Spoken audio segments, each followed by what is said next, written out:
Welcome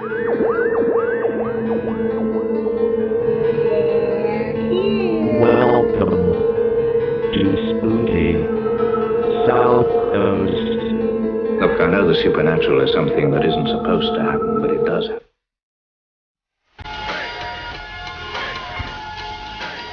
AM 1420, WBSM presents Spooky Southcoast with your hosts, Tim Weisberg and Matt Costa.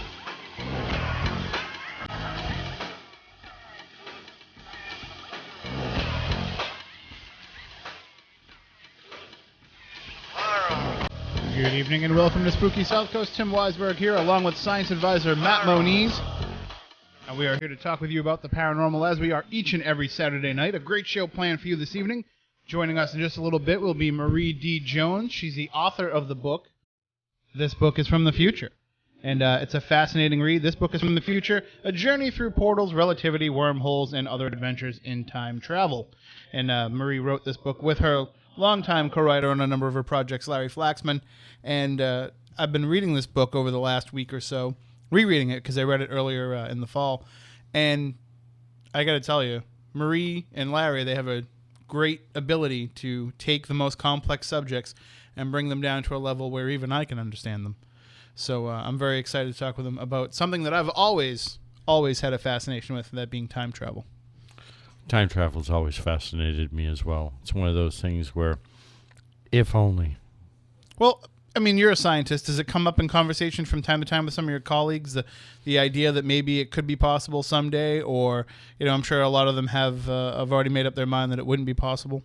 Well, no, quite the contrary. As a matter of fact, a lot of scientists know that time travel is possible according to physics. We've known that for almost 100 years in terms of mathematics. As far as people putting stuff together, we've already done experiments where we're able to basically time travel small particles. And as you know, once you start taking one step, other steps are just further on down the road. It's just a matter of perfecting the technology and the science. So who knows, in another, half century or so, we may unlock the key where we're able to send small recording devices back in time. For those of you who are new to the program, you can join in with us on Spooky TV at SpookySouthcoast.com. Jump into the chat room there and share your own thoughts about time travel during the course of the program. And just an executive producer to director note, Moniz, you got to remember to switch that shot because the whole time you were talking, the camera was just on me. So sorry about that. I actually, last week we had John Brightman in the studio, but I didn't want to make a guest direct the show, so I was trying to do everything by myself. I think I did a pretty good job of switching the shots. There was one stretch where I didn't leave it on myself uncomfortably long. So, I mean, it's not just my own self-consciousness, just from a viewer standpoint. When you're talking, let them see you. So, again, we will be talking with Marie D. Jones coming up in the bottom half of this hour. And if you want to call in at any point in time, you can feel free to do so at 1-877-996-1420 or locally 508-996-0500. Email us your thoughts or questions, spookycrew@spookysouthcoast.com, and we'll read them on the air. And, of course, the chat room is on Spooky TV at SpookySouthcoast.com. And if you've never experienced Spooky TV live, if you listen to the show on podcast, as apparently hundreds of thousands of you do, thank you again. Oh, my gosh. The numbers just keep going up and up each week. And it's fascinating to watch, just which shows people have an interest in. And it seems like no matter what the topic now, the audience is there. So thank you so much. Keep sending your emails, too, by the way, to SpookyCrew@SpookySouthcoast.com, telling us where you're from, how you found out about the show, some of your favorite shows, some topics you'd like to hear us cover, any complaints that you may have, anything like that. So SpookyCrew@SpookySouthcoast.com, that's the way to reach us anytime during the week, and we appreciate it. But if you are new to the show, or if you've never experienced the show live, just click on the Spooky TV tab under the live show column on SpookySouthcoast.com, and you can check out what's going on here in the Spooky Studio as we do the program. You can see when I scratch my butt and Moniz picks his nose and all the stuff that we think we can get away with because we're on radio, but we can't because through the wonders of Spooky TV. Also, they get to see we definitely have the face for radio. Absolutely, and in some cases, we have the the rear ends that prove that we've been in radio for a number of years because they're just spreading wider. Like our reach, like our podcast downloads, just spreading and growing. So if you if you want to check that out, feel free to do that, and you can meet all the great people in the chat room. Wow, we got a full house in there tonight, so you definitely want to get on board and chat with them as well. And the good thing too about SpookySouthCoast.com is it allows us to reach out to you during the course of the week. It's not just about Saturday nights from 10 to midnight when we're normally on the air. It's your chance to kind of check out the world of the paranormal through our lens, pretty much daily. And with Spooky TV now, we've added some shows with Spooky Crossroads on Wednesdays at 9 and Spirit Connections Tuesdays at 7. But in addition to that, we've also started the new Spooky Alternative podcast feed, which, of course, you can get from the RSS feeds at the very top of SpookySouthCoast.com. But now it's also showing up on iTunes. So it takes a little while for, you have to have some content up there on iTunes, and people have to start downloading it for it to start showing up in the search. But now if you search for Spooky Alternative, which is the name of that feed, you will find it. And right now we've got 2 episodes of Spooky Crossroads up there for you to listen to. And we have 2 episodes of Chris Balzano's exclusive show to the feed, Voices from the Past, where he digs into the audio archives of some of his research over the years. And he's been posting up things from the early 2000s. So even before Spooky South Coast existed and before, Chris was writing his books, you can check out some of the work that he was doing with his Mass Crossroads website. And even before that, some of the research that he was doing. So check out the Spooky Alternative podcast feed, and you can't go wrong. This may be an opportunity for Cost to get his feet wet again. The downtime that he does have with his other job, which is unfortunate that it conflicts with this schedule, he might be able to put together some of his Costas crypto things that he likes to do. I'd love for him to get involved. And of course, if anybody wants to get involved, time slots are open. I mean, really, if you want to broadcast on Spooky TV, or if you want to just submit something for the podcast feed, Spooky Alternative feed, feel free to do so. The great thing about it is it's open-ended. It doesn't have to be a 2-hour show like we do here each and every Saturday night. It can be 5 minutes, 10 minutes, a half an hour, 4 hours, whatever it is that you want to do. Well, 4 hours it's kind of a big upload, so you might want to limit yourself a little bit. Do it in parts. It'll make it a lot easier. But it's there for you to utilize as well. So if you have ideas and you have programming that you'd like to see put on, why not step up to the mic and do it yourself? Just email us, spookycrew@SpookySouthCoast.com, and we will be glad to help you figure out how to make it happen. And I'm just glad that we can, keep infiltrating people's lives all week. We don't want you to forget about us by Wednesday. We want you to remember Spooky South Coast all the time. And speaking of infiltrating your week, if you're around Monday night, come on by the Wareham Historical Society, because I'll be giving a presentation called Ghosts, Legit or Legend, ? See, you have to say the question mark on the air because it doesn't really translate. That'll be happening at the Old Methodist Meeting House this Monday, November 19th at 7 p.m. That's at 495 Main Street in Wareham. My lecture is going to explore theories and possible explanations of what ghosts are and why so many people feel compelled to believe in the afterlife. I'll also present evidence of the hauntings at the Fearing Tavern and the other buildings of the Wareham Historical Society that we gathered during our Haunted History Night 2012 event last month. So if you do have some of the evidence or personal experiences that you'd like to see shared with the Wareham Historical Society, because it's one of the catch of doing the events there is they want to know what it is that happens. So I go back each year, or somebody goes back each year and gives them a presentation of what was gathered and what happened. So if you have any evidence or any personal anecdotes that you want to share, just email them, spookycrew@SpookySouthCoast.com or Tim@SpookySouthCoast.com pretty much over the weekend here because, again, the presentation is this Monday. And if you'd like to attend, it's free for members of the Wareham Historical Society. And if you are not a member, they just ask for a $2 donation, but they do offer refreshments. So, you're paying $2 for some cookies and some apple cider and that kind of stuff, so it's worth it. Maybe Carol will make one of her pies. Oh, that's worth it right there. So, again, this Monday at 7 p.m. at the Wareham Historical Society's Old Methodist Meeting House, 495 Main Street in Wareham. And if you're not sure of the directions or if you need any more information, just hit me up, Tim@SpookySouthCoast.com, or catch me on Facebook. 2 good ways. Speaking of Facebook, I got some messages this week about some really fascinating fundraiser ideas, something a little bit different than how we normally talk about people raising money, and one of them is being put on by Glory Haunt Hounds and Ideal Event Management. They're putting on a paranormal fundraiser for the victims of Hurricane Sandy. Now, we've seen all these different types of fundraising concerts and different kinds of benefits, but this is going to be a night of paranormal fun next Saturday, November 24th at 6 p.m. at the Irish Mist in Troy, New York.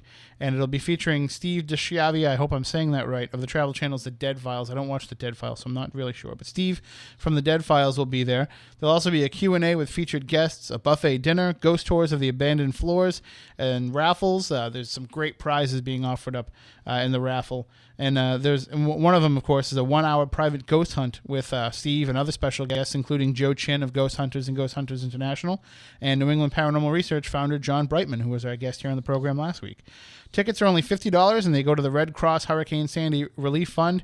If you'd like to purchase tickets, just go to www.gloryhaunthounds.com. Again, that's gloryhaunthounds.com. And one other thing that we want to let you know about, too, is that there is a fundraiser going on where they're gathering some toys to send them down to children in Staten Island who were affected by Superstorm Sandy, as they're calling it now. So we're hoping that we can maybe check in with the young lady here that is, I see her mom's in the chat room. So if you can hear my voice, yes, shoot me your phone number on Facebook, and I will be glad to give you a call at the start of the next hour. So we'll talk about that then a little bit later on. You like how things just happen on the fly here on Spooky South Coast.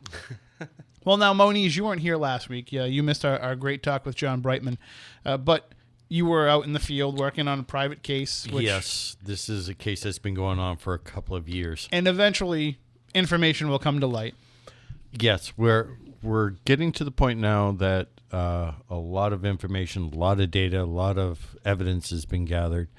We're just waiting for the last little bits. The homeowner is trying to be as accommodating as possible.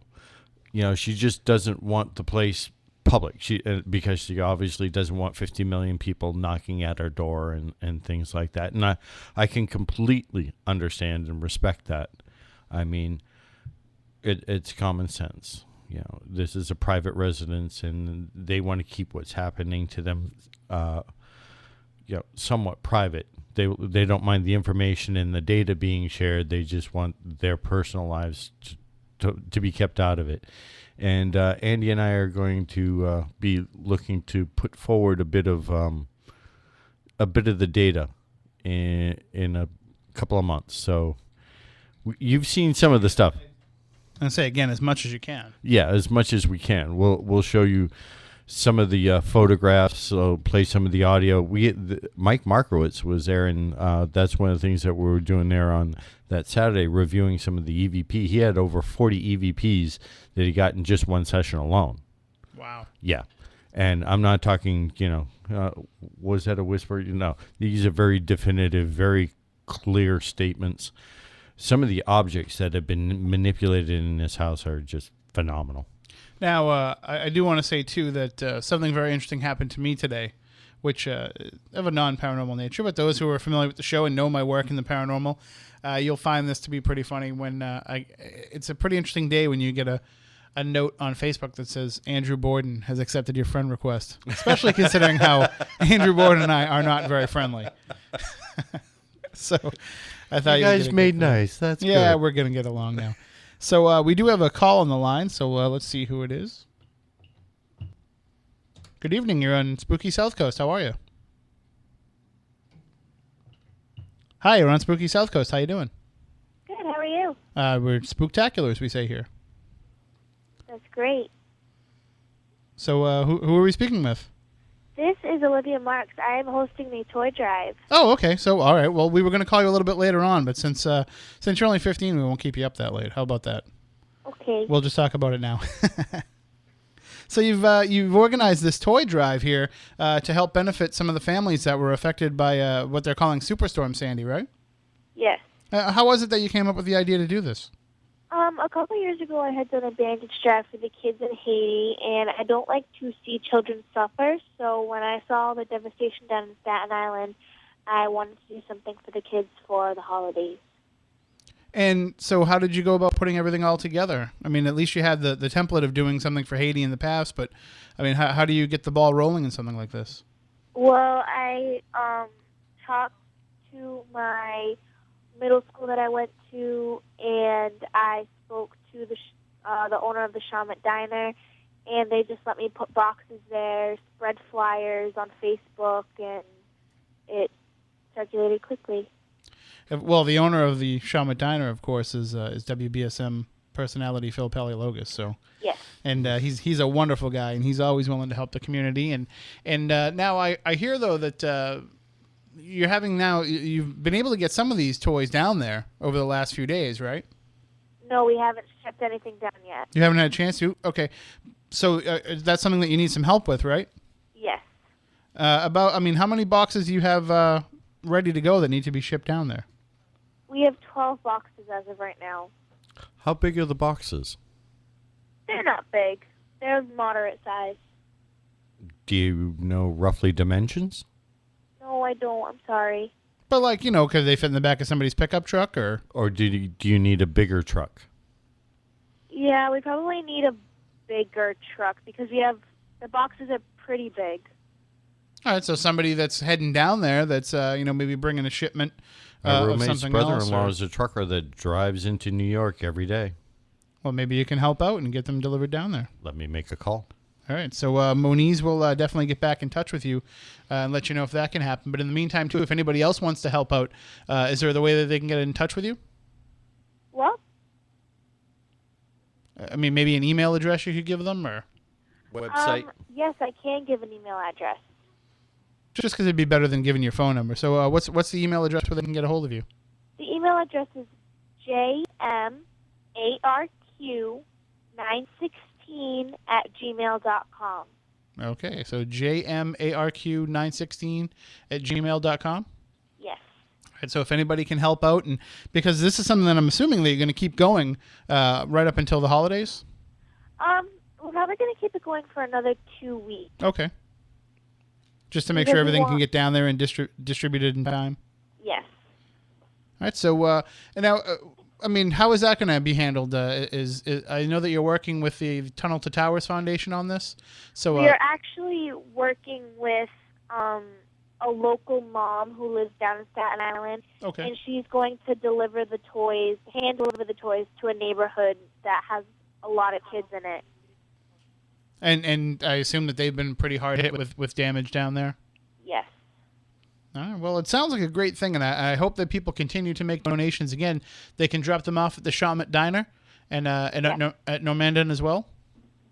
What did you say? At Normandan Middle School as well. Yes. Okay, so again, Shamet Diner, Normandan Middle School. If you're not sure where either one of those locations are, you can always bring them here to WBSM because Phil will make sure he gets them over to the diner as well. He's here Monday through Friday, so if anybody's not sure how to get to either of those places, they can do that. They can also email. Again, it's jmarq916@gmail.com. Yes. All right. Well, thank you so much, Olivia, for doing this, and keep us up to date with how everything goes. I will. Thank you. All right. Have a great night. Alrighty. And thank you for caring so much. No problem. Have a great night. Bye. All right. Well, that is great. I mean, when a 15-year-old kid can show that kind of initiative to help out families that are in need, that's a wonderful thing. And speaking of families in need, before we get into our discussion with Marie D. Jones about time travel, which is tonight's topic, we do have somebody who is near and dear to the Spooky Southcoast family who suffered a tragedy Horrible recently. tragedy. Yes, they lost their house and all their possessions in a fire. One or two of their pets. And now there's been a charitable page set up to be able to Correct. make donations for them. So I'll get that up on the screen a little bit later on in the program, and we'll share it. I don't know how much how public we want to go with the names of the people that were involved, but they are involved with the page. So we'll see what's set up on the page before we make any announcements. But it is a longtime friend of the program, and they couldn't have had a worse time to have this kind of stuff happen. But if there's When is a good time to That's have true. something like that? Absolutely, but if there's two people who are strong enough to make it through something like this, it's definitely this couple. So Yeah. we'll share that information a little bit later on in the program if we can. But now we're going to take a break. When we come back on the other side, we will be joined by the one, the only Marie D. Jones, talking about her new book, This book is from the future, a journey through portals, relativity, wormholes, and other adventures in time travel. And we will be talking all about time travel, the different possibilities, the different theories, maybe some of the different time travelers who have already come and visited us. We'll get into all of that and more coming up with our guest, Marie D. Jones, in just a few minutes after this break here on Spooky South Coast.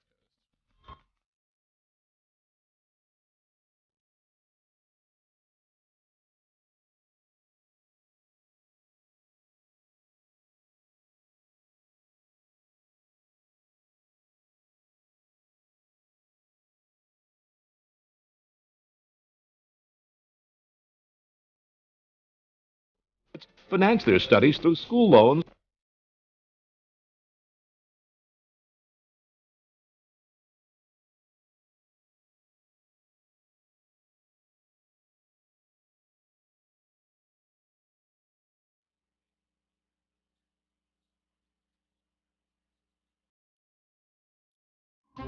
This is Jack Peterson with the latest featured animals up for adoption at the Forever Paws Animal Shelter at 300 Linwood Street in Fall River. There's some great dogs up for adoption. Sienna is an adorable 2-year-old brown dachshund. This cute little girl is so sweet and lovable, has lots of energy, and enjoys going for long walks. Now, she doesn't get along well with other dogs, so she needs to be the only canine in your family. Tiger's a gorgeous gold brindle 10-month-old Philip puppy. He's very friendly, playful, gets along well with other dogs, and has such a happy-go-lucky personality. Like all puppies, he'd benefit from some basic obedience training so he can develop into that ideal companion.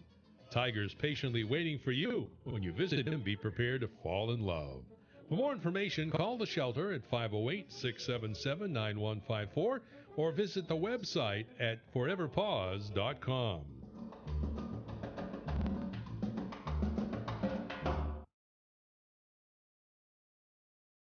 You must be your fairy godmother? In the classic fairy tale, Cinderella's dream comes true because the glass slipper fits. It fits. In our world, the right fit can be just as important. Good heavens, child. You can't go in that. Especially when it comes to car seats. Always choose a car seat that's the right fit for your child's age and size. Oh, that does make a difference. To make sure your little pumpkin gets there safely every time. How beautiful. Thank you. Remember, you're responsible for protecting your children. Their happily ever afters are in your hands. For even more information about choosing the right car seat, visit safercar.gov/the-right-seat. This message has been brought to you by the National Highway Traffic Safety Administration and the Ad Council.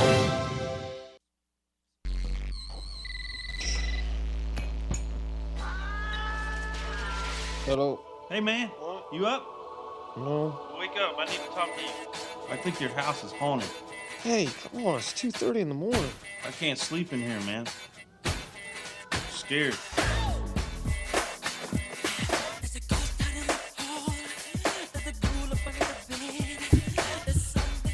All right, welcome back to Spooky South Coast. Tim Weisberg here along with science advisor Matt Moniz. And we are getting ready to talk about time travel with our guest, Marie D. Jones. But before that, we do have the information about two things, actually. One, that conversation that we were just having with Olivia Marks about her toy drive. The boxes are 11 by 15. They're all the same size. So if anybody can help out with boxes of that size, getting them down to Staten Island, just, again, jmarq916@gmail.com is the address to let them know. And you can also let us know, spookycrew at spookysouthcoast.com. And the other thing that we were talking about, their name is on the site, so I will give it out. I feel bad sharing personal information about this tragedy, but it is the Jenny and John Horrigan Relief Fund. Now, those of you who know John Horrigan's work with the Mass Monster Mash, you know his work in cryptozoology and in all aspects of the paranormal. He's been a longtime friend of the show. He's been involved in some of our most classic episodes, The Hunt for the Dover Demon, The Roswell Smackdown, some of these many shows that we've done over the years. He's just a fantastic guy and a very busy guy, and he's always out on the road announcing various sports games and do military reenactments, and lecturer. I mean, he's just a great friend to both the historical and the paranormal communities. And him and his wife Jenny, they lost their house in a fire, and it was a very, very devastating loss. They lost everything, and it was basically due through some faulty work that was done in the house. So nothing of their own doing, and they desperately need your help.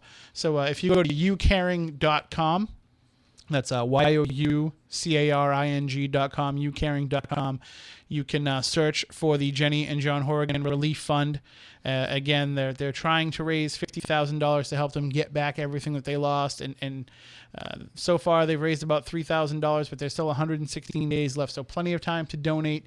Again, youcaring.com. If you need the link, just email me, tim@spookysouthcoast.com, or hit me up on Facebook, and I will make sure I get you the information to make a donation to help the Horrigans at least get back some semblance of normalcy to their life. So again, our best wishes out to the Horrigans, and if you do know them and you have been acquainted with them over the years, because they are part of the spooky family, I'm sure a number of our listeners have been, they have asked that people kind of, take a step back here and not contact them during this time, because right now they're still in communication and with family and trying to get everything going to try to make things a little bit better and more normal for them as the holidays head in. So please, try to refrain from getting in touch with them directly, but you can get in touch with the fund through youcaring.com. So that's a little, hopefully that'll help a little bit in helping them get back everything that they lost. So, all right, now let's get into our discussion for tonight's program. Marie D. Jones is a best-selling author, screenwriter, researcher, radio show host, and public speaker. Her work includes 2013, End of Days or A New Beginning, Science, How New Discoveries in Quantum Physics and New Science May Explain the Existence of Paranormal Phenomena, and Destiny versus Choice. She's a co-host on the popular Dreamland radio show, interviewing luminaries in the fields of the paranormal, science, unknown anomalies, and alternative history. She also spent 15 years as a field investigator for MUFON in Los Angeles and San Diego, and currently serves as Director of Special Projects for the Arkansas Paranormal and Anomalous Studies team. Marie is a highly regarded and popular speaker on science, metaphysics, consciousness, and the paranormal, and has appeared at major conferences and events. She also lectured to local and regional meetup groups, networking organizations and libraries, bookstores, and author events. And again, her latest work, which we'll be talking about tonight, is This Book is From the Future, a journey through portals, relativity, wormholes, and other adventures in time travel, co-written with Larry Flaxman. And we bring her onto the program.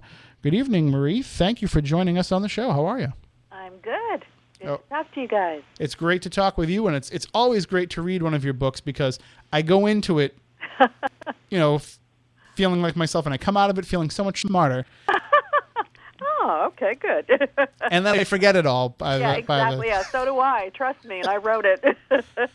Well, that's not good, because we need you to remember it tonight while you can share with our audience. It's funny because, Larry and I talk about how we've written so many books, and we sometimes forget which book was what and what we wrote in what book. And your brain just gets so full of stuff that we need to have like a dump, a brain dump. Well, I mean, luckily, though, you do have the written word, and you're able to kind of chronicle all that research. And yeah, for the amount of books that you've written, both on your own and with Larry and even with your dad, you must be putting in so much research before you even put pen to paper or finger to keyboard in this case. Yeah, and I would say that research is probably 75% of the work.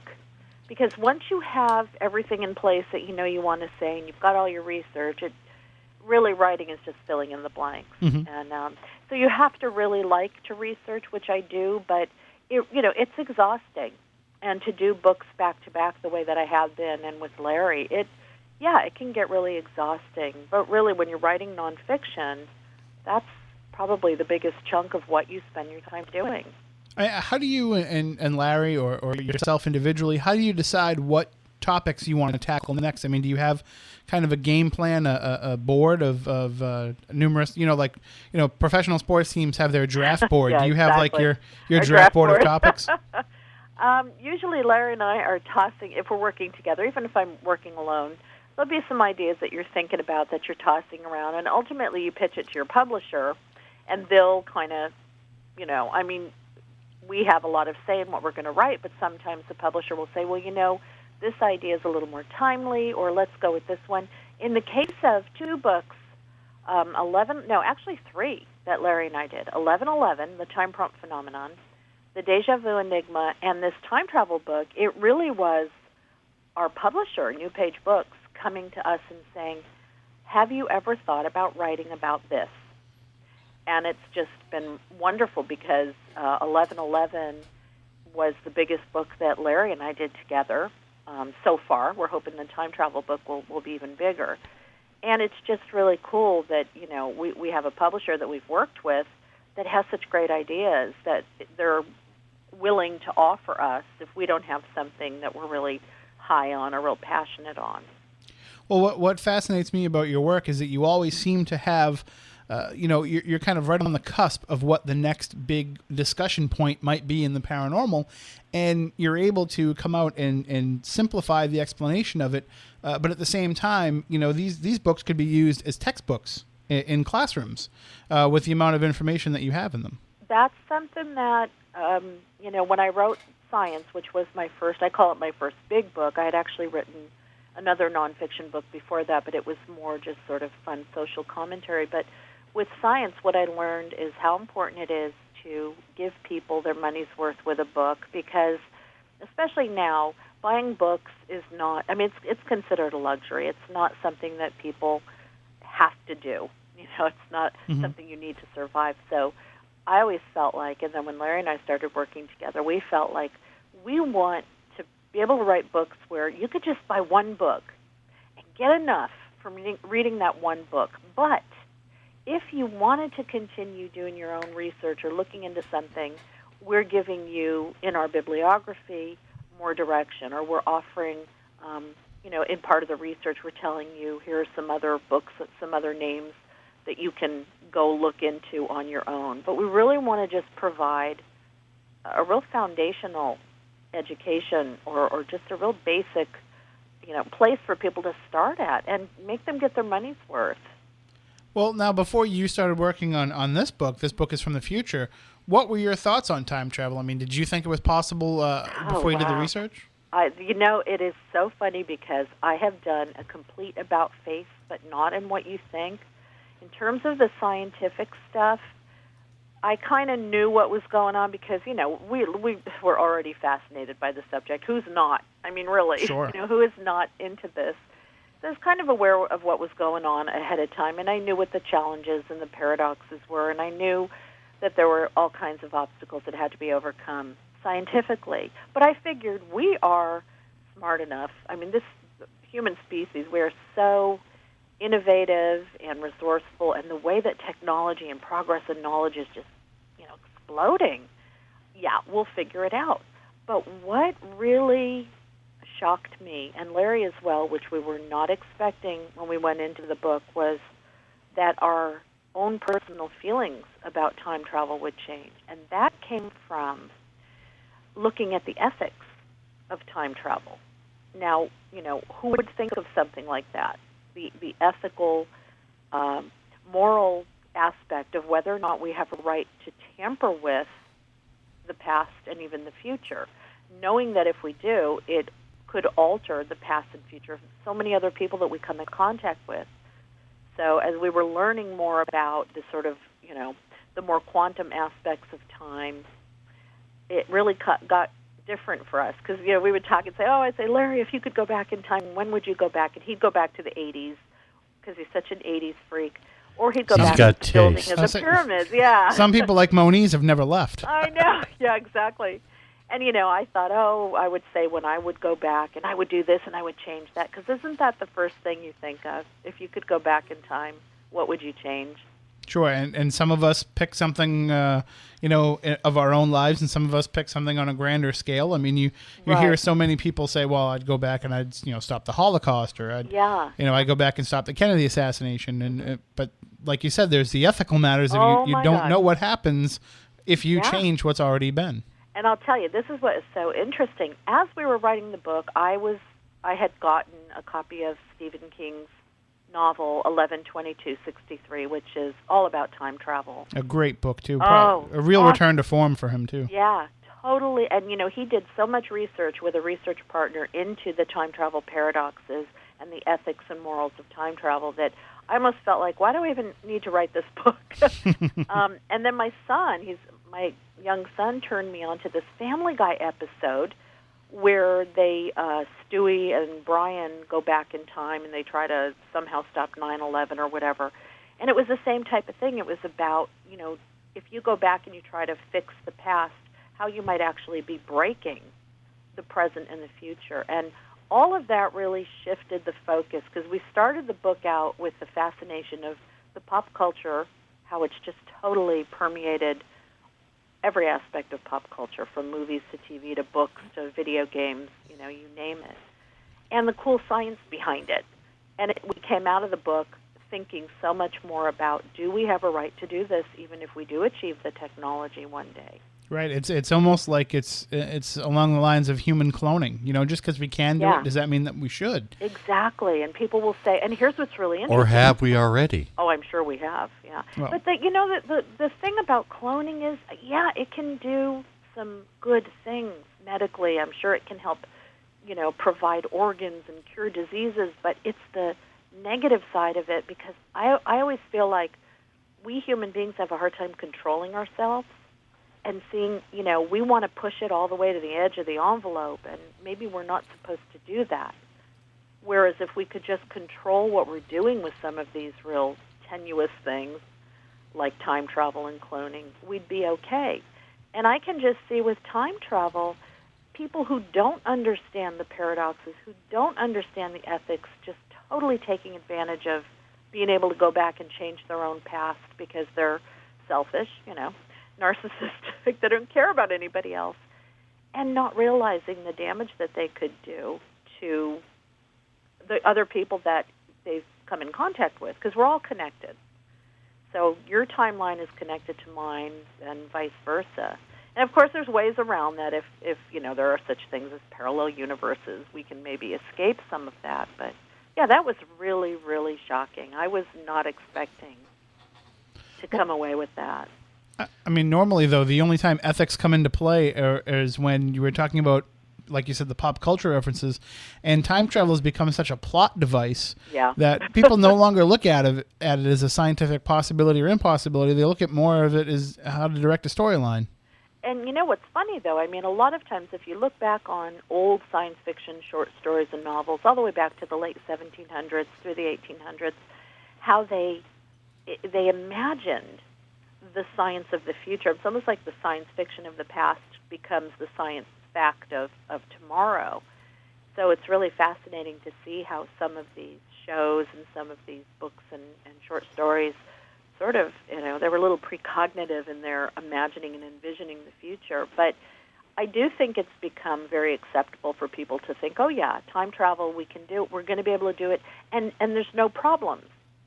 They don't realize that there are problems. And people will say, well, what if I just want to go back and observe? Like, what if I want to go back and observe the birth of Christ and the life of Christ to see if it's anything like, Christianity tells us.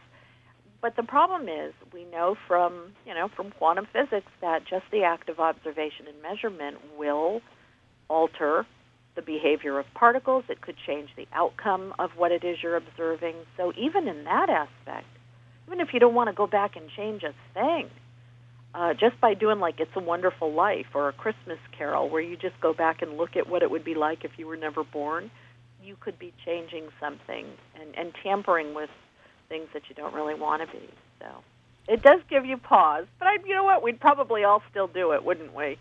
I would. Yeah, so I mean, if it all came down to it, I'd probably be like, oh, God, all right, yeah. Mind if I ask you a couple of questions about actual events, quote unquote, dealing with time travel and time slips? Ask what you want. I'll try to answer them as All right. best I can. Are you familiar with the Rendlesham Forest incident? Oh, absolutely. All right. Betty Randall's, or some, I forgot what the name of the book was. But well, I'm actually part of the book that was written. Were you? Left at Eastgate by Peter Robbins and okay. Larry Warren. Yeah. But are you familiar with Jim Penderson's case in that particular story? I'm trying trying to think of. I mean, He's the person that actually physically touched the craft. The craft. Okay. And he received information, and he's gone off on a, let's call it a mission about that these were actually time travelers. Huh, I didn't know that. Yeah. Go look up a lot of Jim Pennison's stuff, and he's actually gotten a lot of information that you may find extremely intriguing. Yeah, I remember reading how he sort of, when he touched it, kind of felt zapped or just real disoriented. And correct. And wasn't he seeing like diagrams or correct? Like There were raised right. Okay. There were raised pictograms, and these pictograms searches have also found themselves around the world. Right. And this also leads to other time travel things. Now, I'm also interested in your opinion of the John Titor case. That's such a tough one because my first instinct is, yeah, you're right. I'm a real skeptic. I was not around when he was posting and doing everything, so for me, learning about it was after the fact.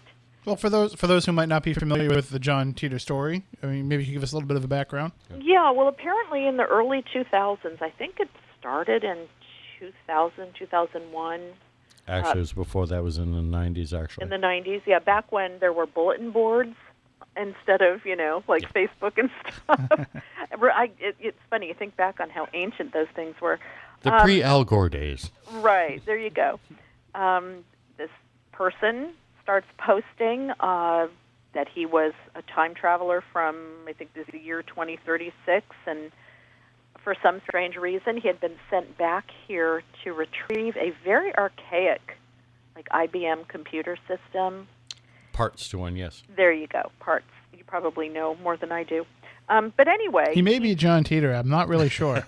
Yeah. I told you, hey, keep that quiet. Wouldn't that be cool if we can identify? Well, anyway, so he was supposedly a soldier, and he was doing some kind of special time travel project, quote unquote, and started posting predictions and like almost prophetic predictions about things that would come in the future over the next, 10, 15 years or so, and posting information about this time machine that he had, which he kept quite strangely in the rear of, I think it was a Chevy Corvette. Yep. And he actually put up instruction manuals and pictures. We have a couple in the book. And so anyway, this went on for a while. He was, I believe he called in and talked to Art Bell for a number of times on Coast to Coast. Nobody could figure out who he was. He engaged people for a while. He had a lot of followers. And then I believe he just sort of vanished. And there were some attempts to identify him. There were some people that thought that there were people that were associated with him that were the real John Titor. But I do believe that to this day nobody knows who it was, what happened to him. To me, it was one of the big urban legends of time travel. I mean, anybody can go on a computer bulletin board or call Coast to Coast and pretend to be something. Well, some of his photographs that he produced were quite interesting. They were. The bending of light and several other right, and I believe items. there was a gentleman who patented or tried to patent the manual, some of the information in the manual, the device itself. Correct. But, yeah, that's a tough one. I mean, we've got other time travel conspiracies. We've got a general who claimed that he's passed away now, but he claimed that he was Exxon? Hoover with Roswell, that he saw the entities, that he believed them to be time travelers from the future, that they could manipulate consciousness. This is a very high-ranking military official that claimed to have access to the Roswell crash, materials and the entities. This isn't Exxon, General Exxon? He may have been one of them, but this is George Hoover. Hoover's the one that shared his information with Bill Burns, right? Right, and his son, who, and again, we don't have proof of any of this, but, that's a little interesting.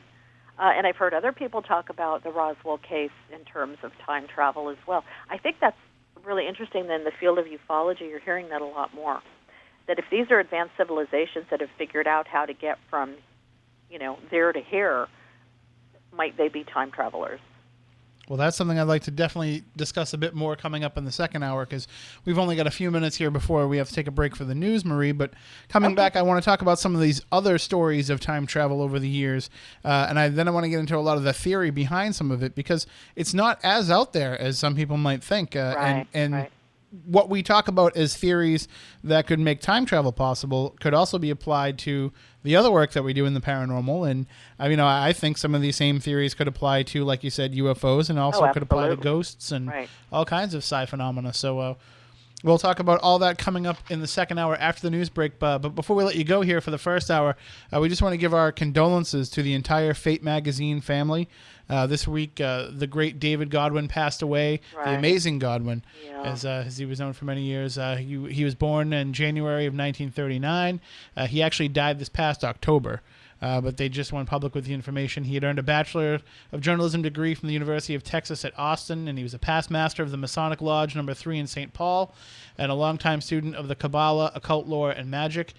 He also authored a number of books, including Godwin's Kabbalistic Encyclopedia, The Truth About Kabbalah, Light and Extension, and How to Choose Your Own Tarot, as well as editing Fate for over a decade as a managing editor and writing a few books for them as well. So our condolences again go out to the entire Fate magazine family, especially to his best friend and editor-in-chief Phyllis Galdi, and to everyone over there. So we lost a great champion of the paranormal and a great chronicler of the paranormal as well. So Godspeed to you, the amazing Godwin.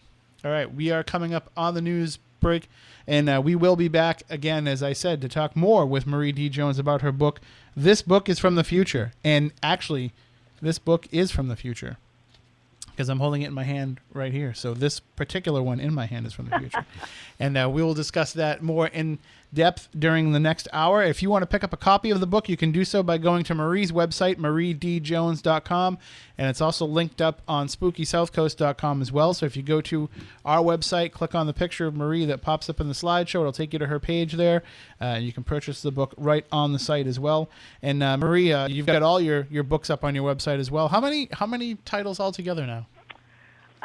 Larry and I actually just signed a new book deal, so this for me will be number 11, and for Larry and I will be, number 6.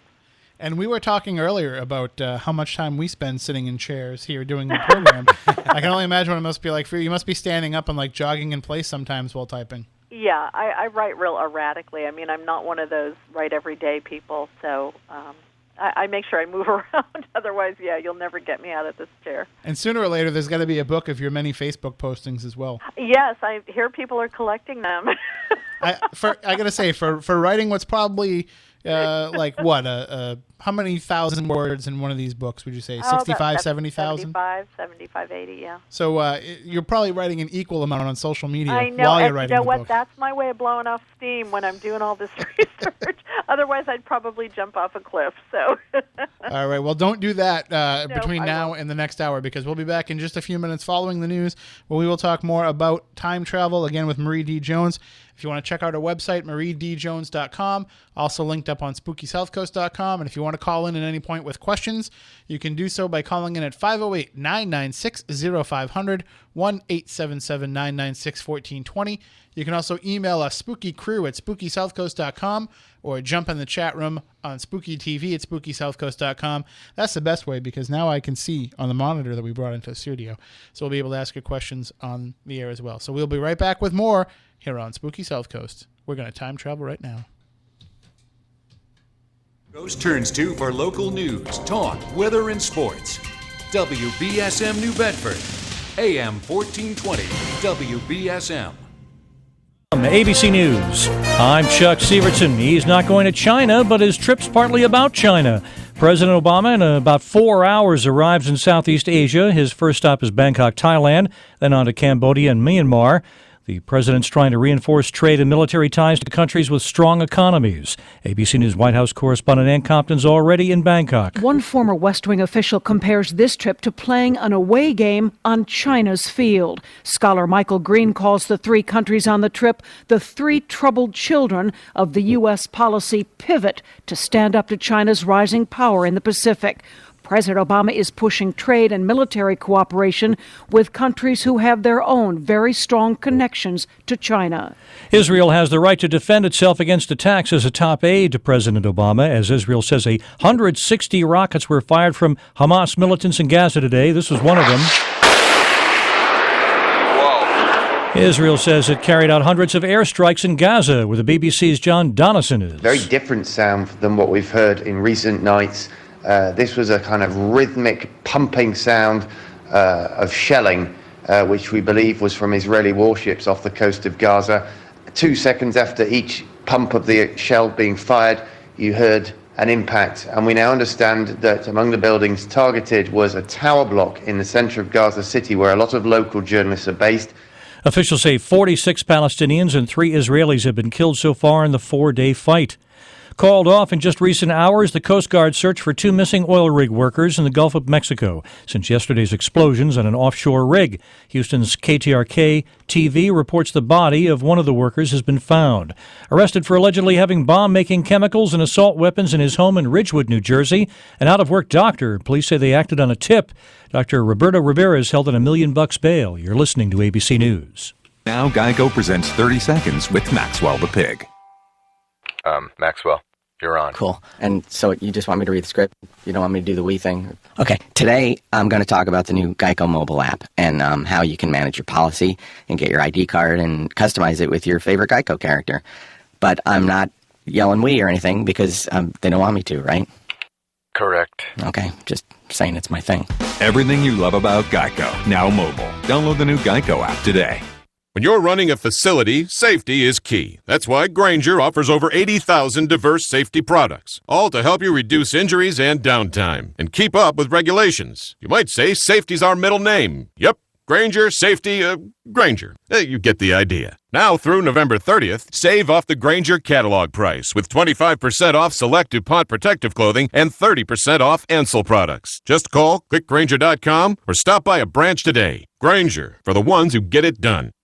The abortion issue is front and center in Ireland. Death by political cowardice, and shame on them! Shame! These thousands of demonstrators criticizing Irish lawmakers demanding legalizing abortion after the death of an Indian dentist who died during a miscarriage after being denied an abortion. Her family says she was admitted to the hospital with severe back pain and was told she was losing her baby. Her husband says that she made several requests for a medical termination to ease the pain but was refused. Activists say a Tibetan woman has died after becoming the latest of dozens to set herself on fire to protest Chinese rule. The Washington-based International Campaign for Tibet says it was the 75th self-immolation in ethnically Tibetan areas since February of 2009.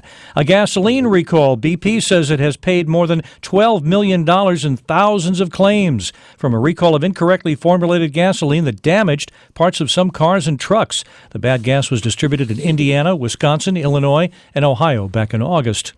Speaking from a Chicago area hospital room for the first time since confirming he had a minor stroke, former Chicago Bears coach, now TV sports guy, Mike Ditka. I'm fine. They said if they ran all the tests on me, I probably had a very slight stroke is what I had. Ditka says he was playing cards at his country club when his hands began to feel numb. I'll stay here probably a day or two, but I think I'm fine.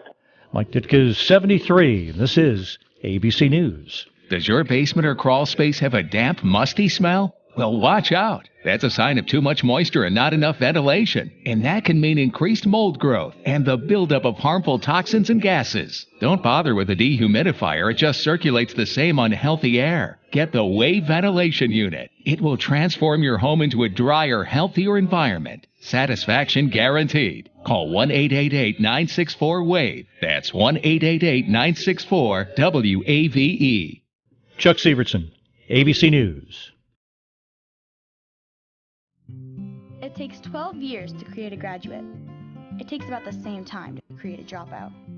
The difference between a child becoming one or the other could be you. Studies prove that reading to a child regularly dramatically improves reading skills. And kids who read well by 3rd grade are 4 times as likely to graduate. So United Way is calling for 1 million volunteers over the next 3 years. We're asking you to step up, make a pledge, tutor a child who needs help, mentor a kid who needs someone on their side, volunteer to read to children, make a difference. Because when a child advances, we all advance. Entire communities improve. The path to success or failure starts long before graduation day, and the difference between a graduate and a dropout could be you. Be a reader, tutor or mentor, give, advocate, volunteer, live united. Take the pledge. Go to liveunited.org now. Brought to you by United Way and the Ad Council.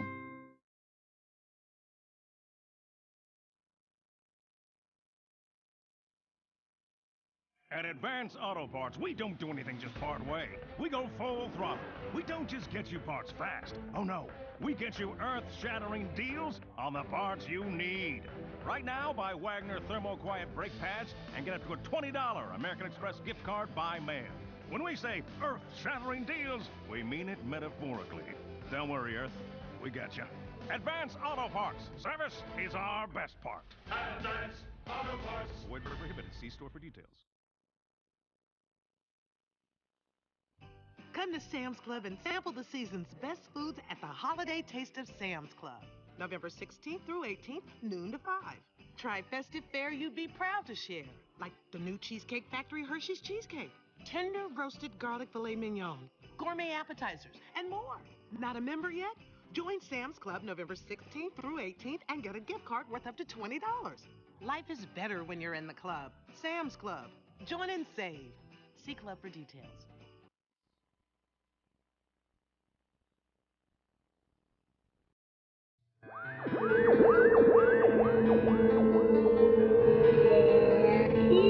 Welcome to spooky Southcoast. Look, I know the supernatural is something that isn't supposed to happen, but it does happen. AM 1420, WBSA presents Spooky South Coast with your hosts Tim Weisberg and Matt Costa.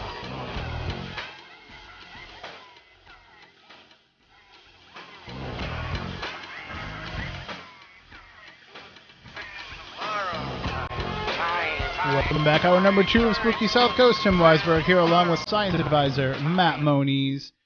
And we are about to get really deep into the discussion on time travel with tonight's guest, Marie D. Jones. She's the co-author, along with Larry Flaxman, of This Book is from the Future, A Journey Through Portals, Relativity, Wormholes, and Other Adventures in Time Travel.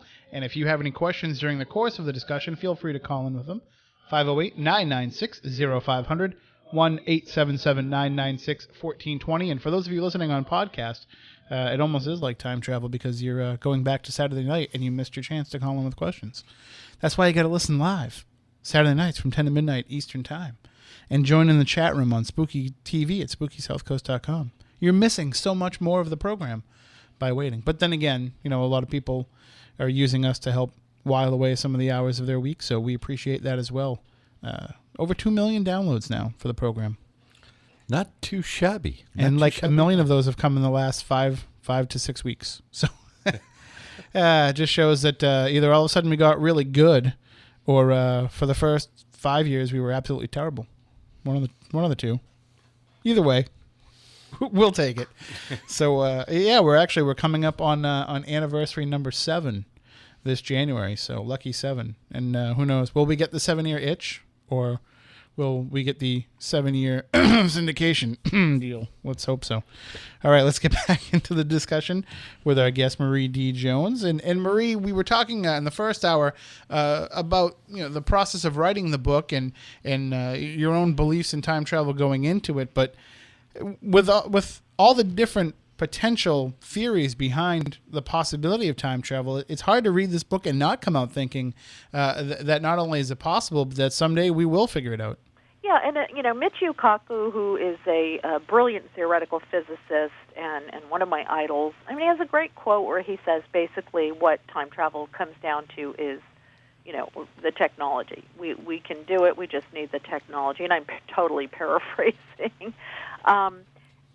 Every time we come up with a new theory, we get a little bit closer to something that might actually work. And there's so many different challenges and obstacles that we have to deal with, overcoming faster than light speed. We haven't found anything that can do that, especially if something has mass. It would require just an infinite amount of energy to get that object to move at a faster than light speed. We've come close with certain particles if tachyons exist, there's a lot of theory about the possibility that they could exceed light speed. There was an experiment, I think it was last year, a couple of years ago. My time frame is totally off. No pun intended. I know, really. Where neutrinos, which are particles without mass, they actually thought that they had breached light speed, and of course it turned out that there were all kinds of problems and issues with some of the equipment and technology and the GPS tracking and whatnot, and so they decided that no, indeed they had not done that. But the idea is that there may be an unknown particle as of yet that could breach light speed, and we might be able to extrapolate that information to an actual physical object. It's just, I mean, come on, television 500 years ago, right? Cell phones, yeah, it's going to happen. The things that we have to overcome, again, are the paradoxes, breaching light speed, finding a way to do it, and, literally manipulating the space-time continuum. And there's been so many different theories about things like, loops and closed timelines, time-like curves where you have like a loop where something that starts off in the past will go into the future and then return to the past. But there's always something wrong or something missing from each theory. The big one now, there are two big ones actually, is trying to find a type of wormhole that would be stable enough and we could keep the throat of it open with some type of exotic matter that we don't yet know exists, that we could actually get something, whether it's information or a particle or an object or even light itself, because right now light can't get through a wormhole, where we could get it, through the opening and out the other side, into the black hole, out the white hole. That's a theory that is really popular in the scientific community as well as obviously throughout science fiction. And the other one is the idea of the multiverse or parallel universes, where there are also alternate timelines. So that if we wanted to get around the paradoxes, and when I say paradoxes, I'll give the example of the most common, and that is the matricide or the grandfather paradox, where if you were to go back to the past and shoot your grandfather, you wouldn't exist. That would pretty much end your existence. So how could you exist to be able to go back to the past and shoot your grandfather? It's like a loop. But one of the ways around that is the idea that there is another universe that branches off where you do exist, or where you don't exactly kill your grandfather, or this, that, and the other thing. And that gets into the whole multiverse theory, which we were talking about earlier, can also be applied possibly to paranormal phenomenon, trying to understand where some of this stuff comes from.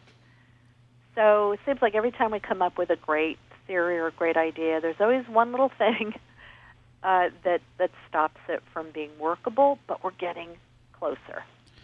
But brilliant minds working on this stuff, Sure. And of course, one of the most brilliant minds to ever tackle the subject of time travel was Dr. Samuel Beckett, who created all my hopes and dreams about time travel with Quantum Leap. But there you go. And how about Doctor Who? I mean, come on. All we need is that TARDIS, But with Quantum Leap, though, the idea on that show is that when somebody did travel back in time and something was changed, then the timeline skewed off into a different direction. Same thing with like Back to the Future.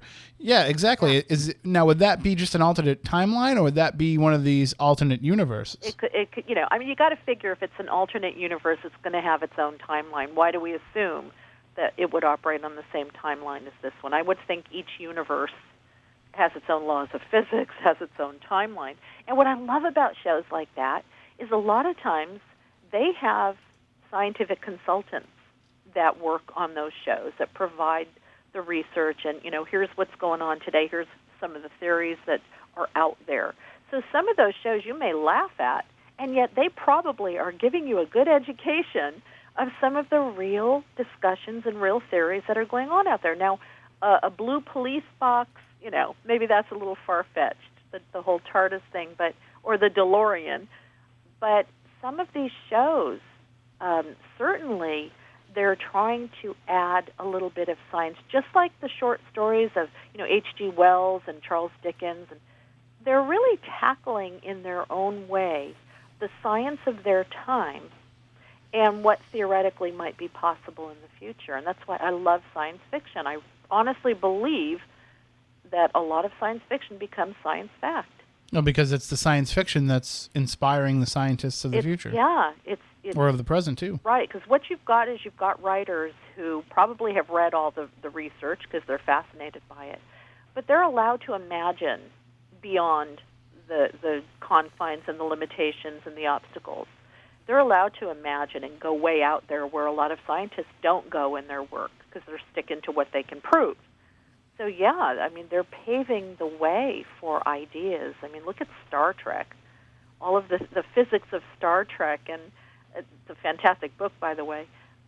Things that teleportation and cloaking. I mean, we have achieved cloaking of 2- and 3-dimensional objects. I love the idea that you can read something that is fictional and get a glimpse into what might be coming down the road. Now, I work in analytical chemistry, Uh-huh. and there's it was a game that was actually introduced, and it was called Fold It, and it was set out into the public, and what it allowed people to do was fold proteins.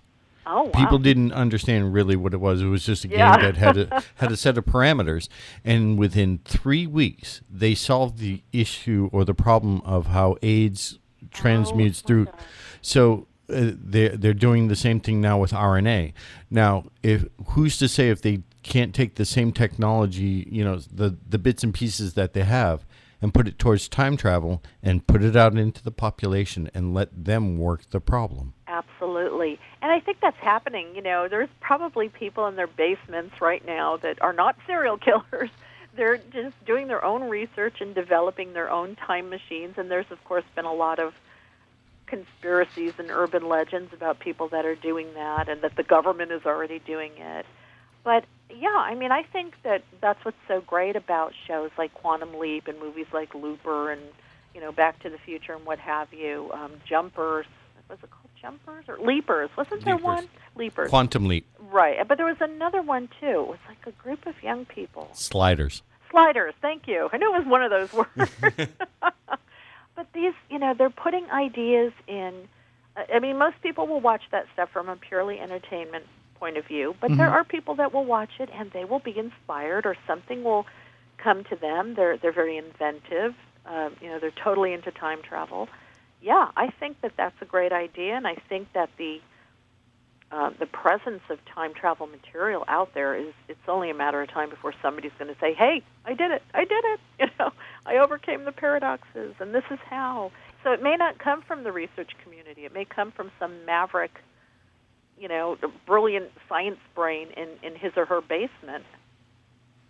That's how some of the best inventions come about. Now, absolutely. One of the devices that you can say we got from Star Trek, a lot of people point to the communicators as being the precursor of today's cell phone, and cell phones recently created a little bit of a buzz in the time travel community when this still surfaced from the Charlie Chaplin film, and it looked like a person maybe from the future talking on a cell phone. Oh my gosh, that's trippy. Yeah, and there's a little video, too, that you can watch of that during the filming of The Circus. It was 1928, where there is what looks like a woman, although, a lot of people think it's a man dressed as a woman. Could be just a cast extra or something, walking through the scene. To tell you the truth, I'm more fascinated by the striped horse pretending to be a zebra. But anyway, there's this person, for anybody who hasn't seen it, you can Google Charlie Chaplin time travel, and believe me, you'll get it. Walking through this scene, holding something up to her ear that looks like a phone, like a cell phone, and looks like the person is talking into it.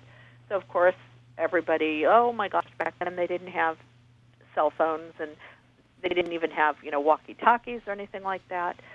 The funny thing is, though, just with a little bit of research, we were able to find there was a company called Siemens that did hearing aids. And they had a really big clunky one that came out back in, I think, 1906 or 1908. So you got to figure, 10 or so years later, they probably had streamlined it a bit. So, some people are thinking, well, maybe she's adjusting her hearing aid or talking in her hearing aid, except the problem is you don't talk into a hearing aid. Right. You listen to somebody who's talking to you. And what does Siemens make now? What do they make now? Cell phones. Do they really? Oh, I didn't read that. How funny. Disinformation. So maybe she was testing their first prototype. Maybe. But it's fascinating. I mean, there's other pictures that we found. There's one guy on a bridge opening. It was in the 40s, I think, where he looks like he's completely out of place because he's dressed in modern clothing. There are several photographs I'm aware of like that. Yeah. And there's always people that are able to somehow debunk them or attempt. No, I know the photographs you're talking about. It said some sort of bridge opening. Like let me see. I'm going to find. He's wearing a type of T-shirt and like a leather jacket. Yeah, like that had not been invented yet. Right. That particular style had not been invented. Modern dude. His modern got, glasses. Totally hip. Hipster sunglasses on.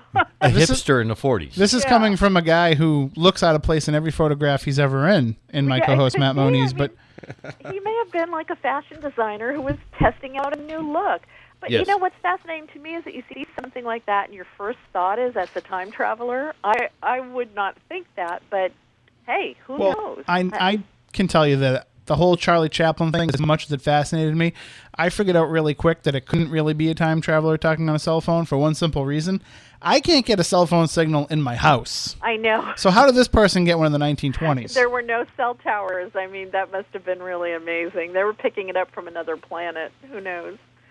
But, yeah, I mean, there's all kinds of stuff. And these things go viral, and then it's like you can't shut them up. Right. You cannot put them down, I got a question for you. You familiar with the New York cowboy case? Is that the... Well, I don't know there's about... a couple of them, actually. Yeah, because I know there's one where a guy showed up just out on the street. He almost got hit by a taxi or something. And he did get hit. Yeah. He did get hit, yeah. But the cowboy one, no. I don't think I've heard that one. Well, there's a couple of them. One of them involved a guy that was supposed to be hung. And he disappeared and showed up literally 60, 70 years later. And not in the same spot, roughly, but he hadn't aged a day. I'm trying to remember the name of the exact case. And photographs and the people and other witnesses that were alive verified, this is the man. Yeah. There's been a lot of examples like that. And I would never, ever say that they're BS because I wasn't there. I don't know. My first instinct with anything like that is always, it's somebody's misinterpreting something, or it's an urban legend that somehow got exploded, went viral. But how do we know? I mean, if time travel, a lot of theoretical physicists will tell you that if there are advanced civilizations, their technology will look like magic to us. Okay, that's how far ahead they will be. So why would we not possibly think that some of them are showing up here, whether they're time traveling or just coming from another part of the multiverse, and they're going to be out of time. They're going to be look like magic to us. Maybe John Teeter was one of these people. So I never want to completely discount any of these stories, even though my first gut instinct is always kind of like with the paranormal. It's always, okay, I believe you, but now you've got to prove it to me. So I think it's really going to come down to somebody coming forward with just such, undeniable proof that they are from the future or the past or what have you. And I don't know how you would do that. The argument that we always hear, though, is if time travel was possible, somebody would have gone and stopped the Civil War. Somebody would have gone and stopped, the Holocaust. But isn't it possible that time travelers could have caused those things, that they could have played a hand in that regard? Or maybe, like with the whole incident of the whole idea of the paradoxes, they can't interfere with them. Exactly. And, Stephen Hawking has his own paradox that he calls the chronology protection conjecture, something like that, where he believes that we're not meant to time travel, that there are laws built into the universe, into the cosmos, laws of physics that will prevent time travel from ever happening because it could unravel, the very fabric of existence. And Larry and I call it the Lady Gaga paradox. Maybe we're just born this way. We're not going to be able to physically travel through time. Now, I believe we're doing it mentally in many different ways. And that was a really fun part of the book to write, how we already are mentally time traveling. But we're such a physically oriented species that we want to be able to do it with our bodies. That's like the ultimate proof to us. But maybe Stephen Hawking is right, and that there's something built into the fabric of the universe that absolutely will not allow for a time machine to ever be built. Well, what about Montauk project? Yeah, that was a big one, too. And again, here's a conspiracy, quote-unquote, involving people that claim they were part of a time travel research program under DARPA. And I believe it was back in the 70s. I think it went on for, maybe about 20 years. And it involved everything from children that were being trained as chrononauts or time travel astronauts, being sent back into the past, into the future, again using wormholes and manipulation of the electromagnetic field. There are other projects, I think one was called Stargate, where they claim that there are both natural and man-made wormholes or stargates all over the planet that can be utilized for time travel, and that the government knows about them, and some of them are naturally formed in the environment. Others have been manufactured. I don't know. Somebody told me that Area 51, the whole UFO thing, is just a big cover for them doing time travel research. Now, how can I prove that to be right or wrong unless I'm actually there? But, Well, I think that the idea of it is it's fascinating to people on a scientific level, but it's also fascinating to people on a romantic storytelling level too. Sure. I mean, because we do live such limited lives, we'd like to be able to see what happens before and what happens after, right. Just our brief little flicker of existence. Well, people say, well, why would you write this book? Why is time travel so important to people? It's important to people because it's one of the few things that we cannot control. Mm-hmm. We can control our spatial existence to some degree. We can move about at will to the left, the right, here, there. I can go to New York, I can go to Japan, I can go to the moon. Although there are some limitations. I can't quite go to Pluto yet, but it's just a matter of time. So spatially... Well, it's no longer a planet. Yeah, it is. Come on. I'm with you. Yeah, I know. But spatially, we can move about at will, pretty much. We can't do that with time, and it really upsets us. We can't control it. And the other thing is that we feel that we don't have enough of it. We're not utilizing time as best we can. I think that drives a lot of the obsession with going back to the past and fixing things and changing things. So I think time travel has a huge sociological aspect to it that is completely linked to human behavior and what drives us. The only other thing that we can't control is death. We're going to die, We can't control time, and it really makes us angry. But you also, you mentioned the fact that time is something that we can't control. And the question is, though, is there a need to control? I mean, time is kind of a construct of the human mind. Absolutely. More than anything. And you spend a great deal of the book discussing Einstein and his theories into it, and he kind of felt the same way. Absolutely. It's illusion. And when we started getting into the more mental and consciousness-related aspects of time and how the brain is structured to perceive linear time, but outside of the brain there's no such thing, that's when you start to realize that we need to step away from this physical drive to control time because we might already be doing it.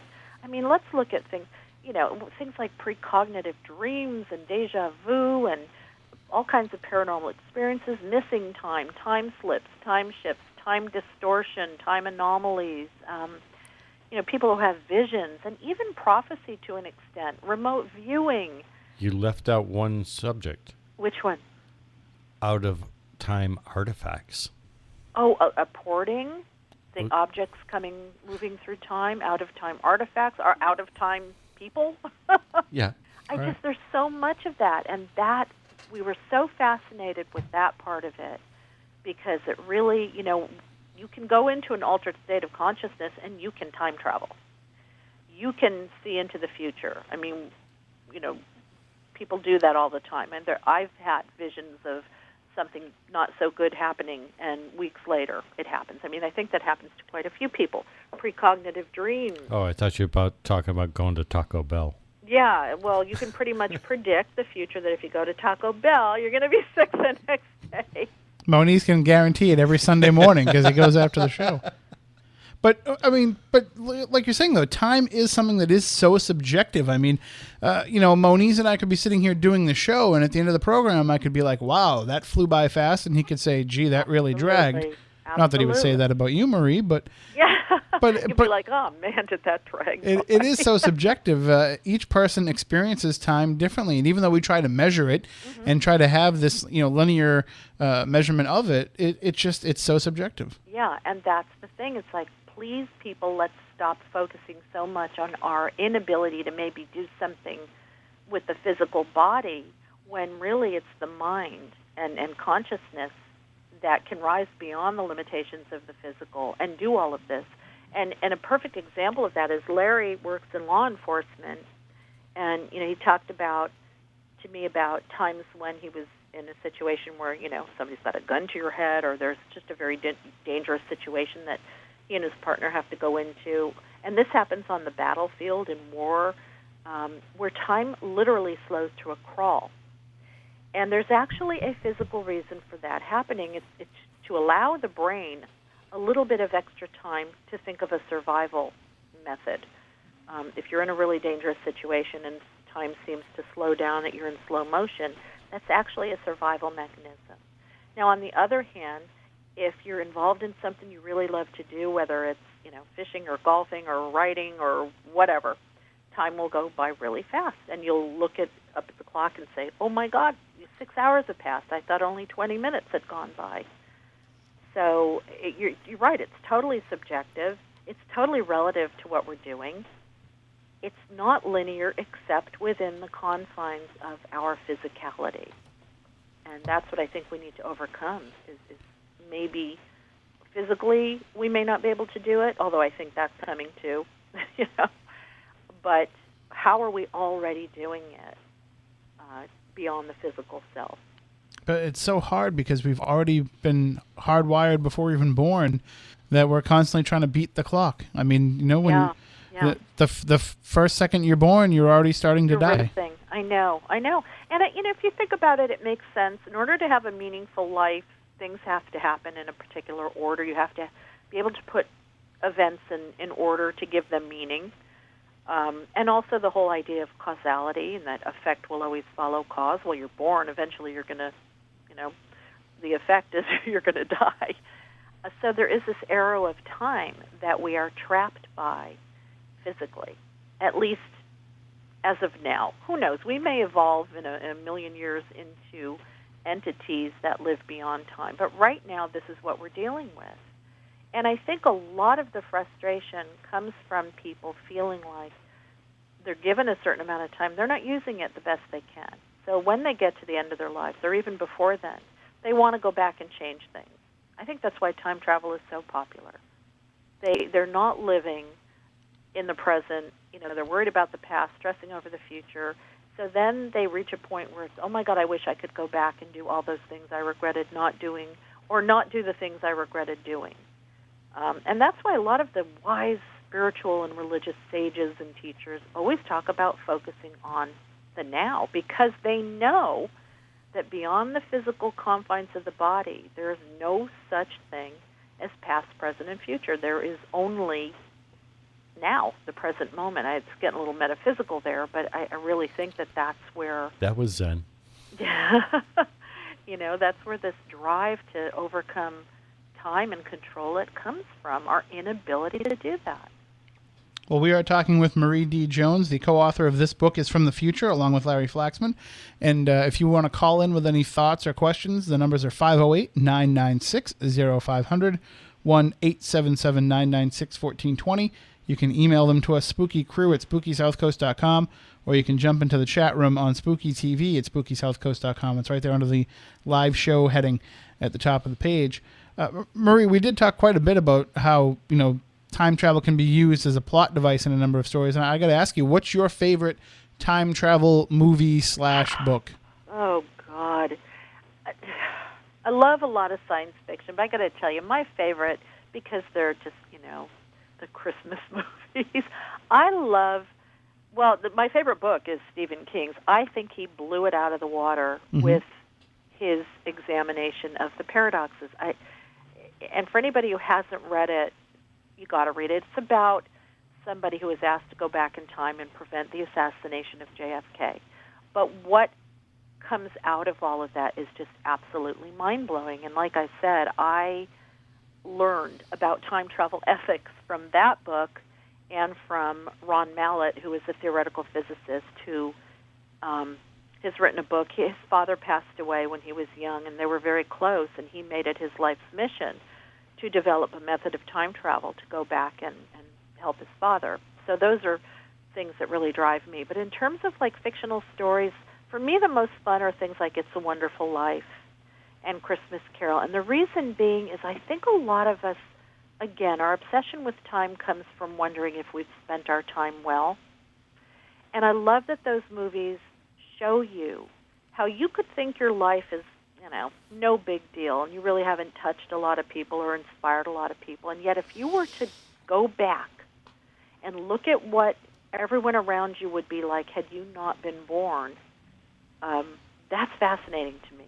That idea of showing somebody how precious their time was and, just sort of overcoming that feeling like, well, I haven't used my life, the time that I've been given, very well. I love those.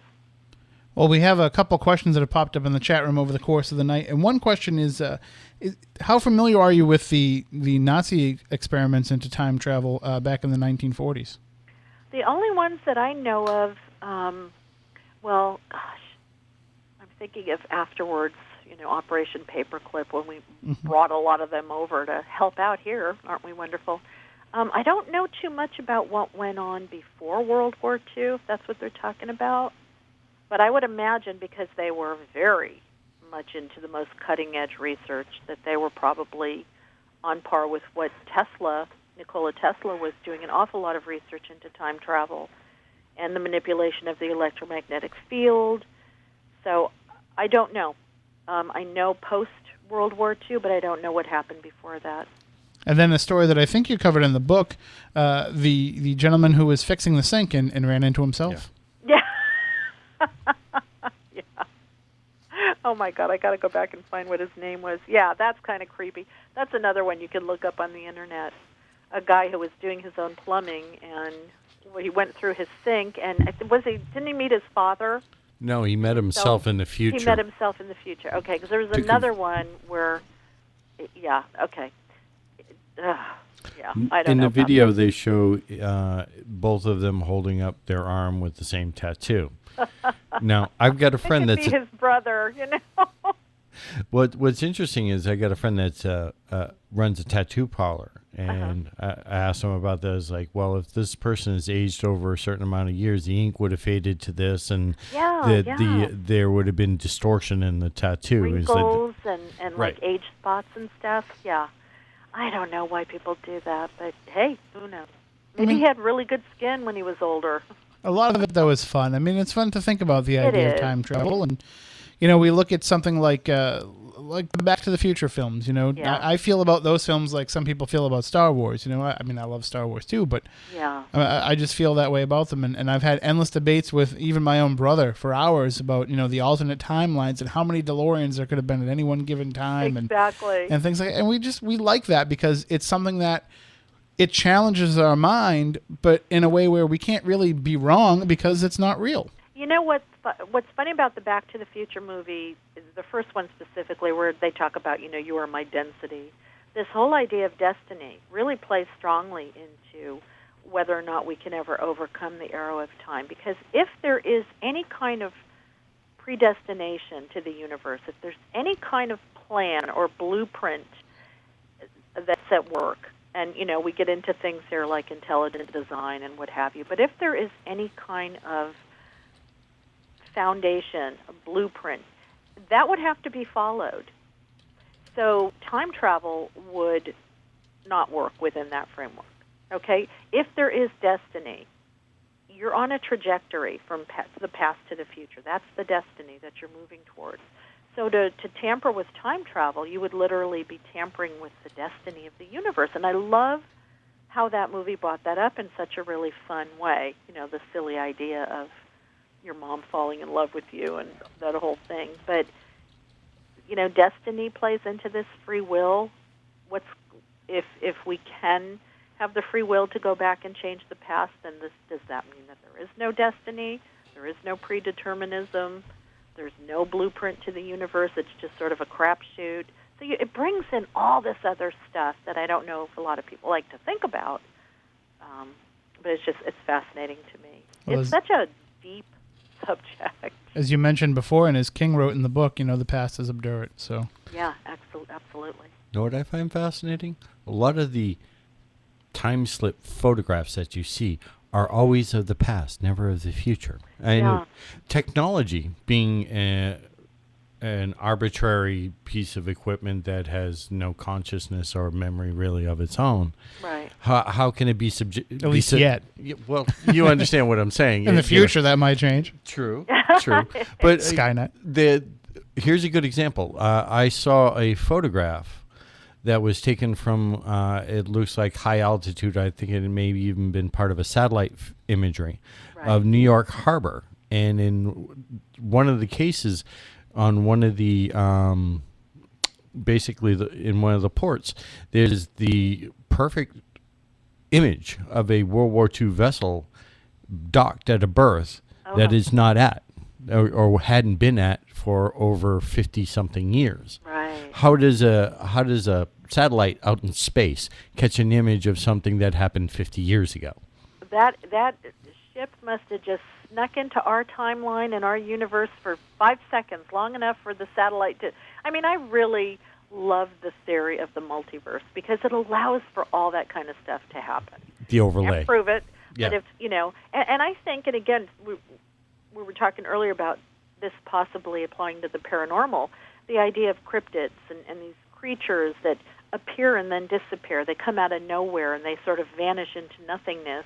And I really think that there are both environmental and physiological things that occur at just the right time to allow somebody to glimpse something that is in an alternate universe or timeline. And maybe that satellite captured, you know, that little bit of crosstalk between universes. 5 seconds, 10 seconds, however long enough it took to snap that picture.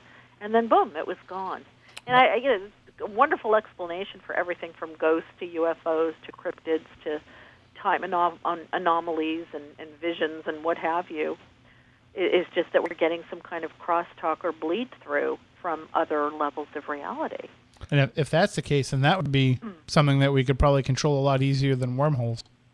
Yeah, well, and I mean, I think that maybe there are these land-based wormholes that are these locations where the environmental effects are just right for these things to happen. I mean, the Bermuda Triangle and the Devil's Triangle and the Great Lakes, these Bridgewater Triangle. Right, controversial areas. I mean, people have debunked them and then said, no, there's something to it. But it very well could be that there are locations on the planet where it is possible for some type of wormhole, maybe not the kind that we're envisioning out in the cosmos, but some type of tunnel from our reality to another reality actually exists.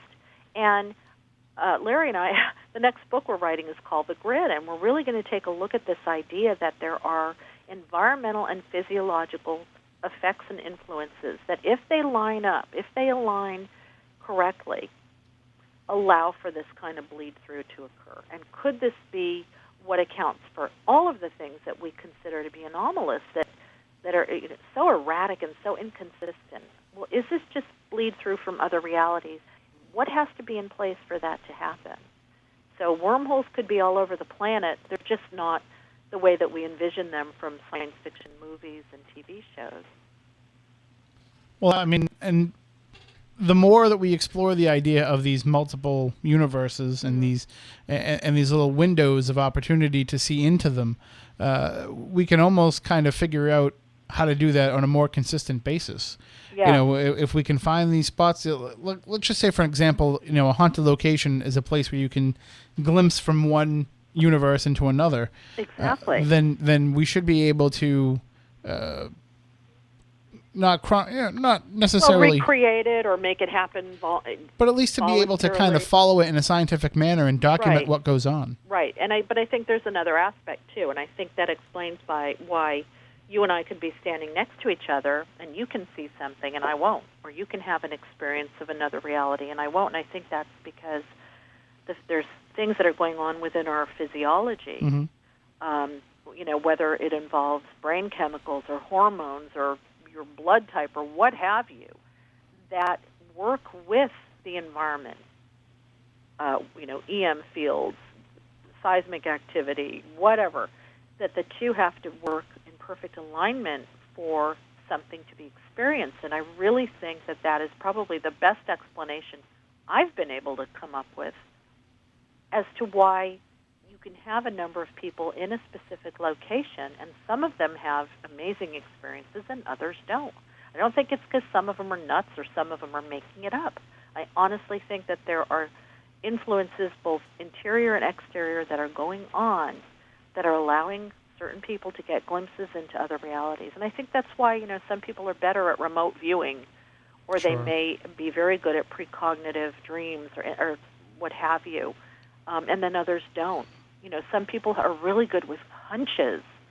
Their gut instinct is right on the mark. They're very intuitive, or maybe they have a lot of deja vu, or they've had past life recall, and the guy next to them has never had any such thing. I don't think it's facetious to say, they're operating on a different wavelength. Resonance, frequency, all that stuff, absolutely.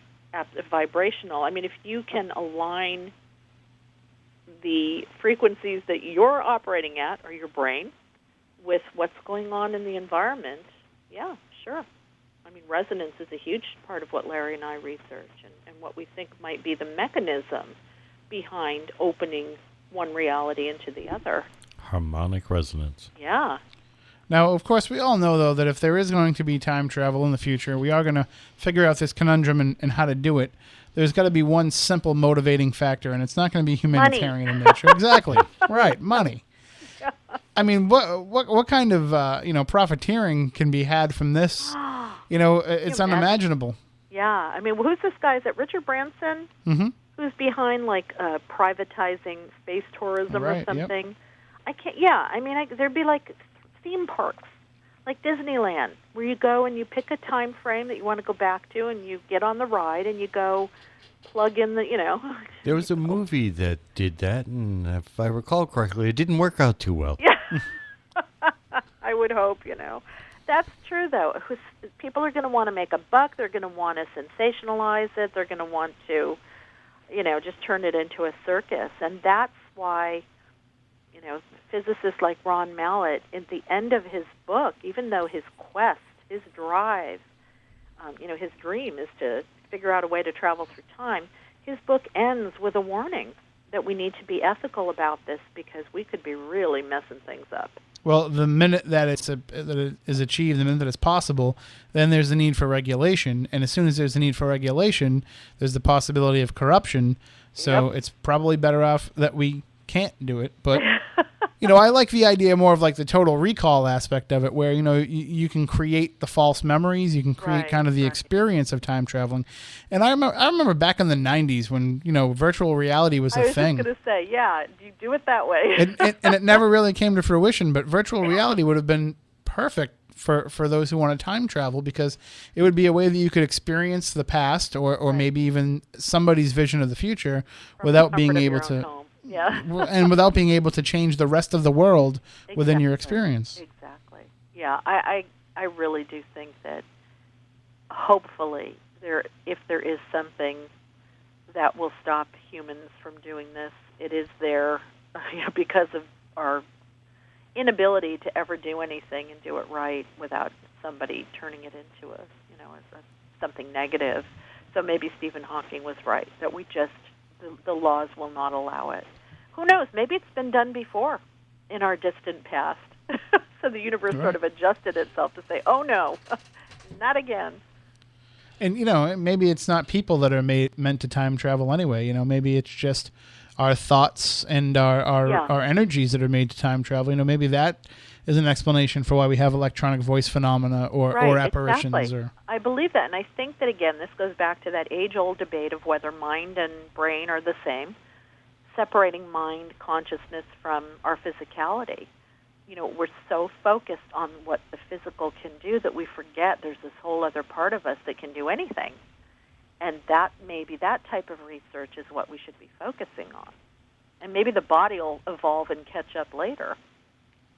Now, you had mentioned that yourself and Larry are working on a new project called The Grid. What can you tell us about that?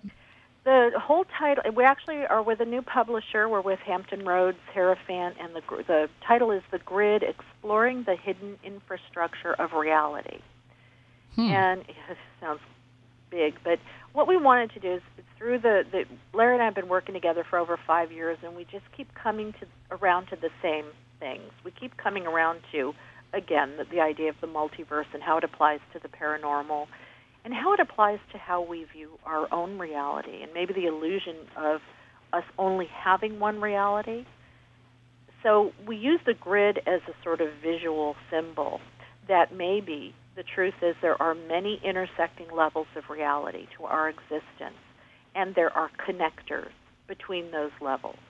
And there are triggers and mechanisms by which you can travel up and down or across a connector to get from one level to the next.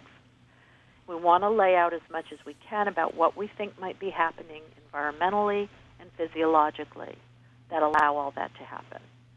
Wow. So we use the grid because we just sort of came up with this, there's grid theory. I know there are other people working on similar things, but we just really came up with this visual because we didn't like the idea of a field theory.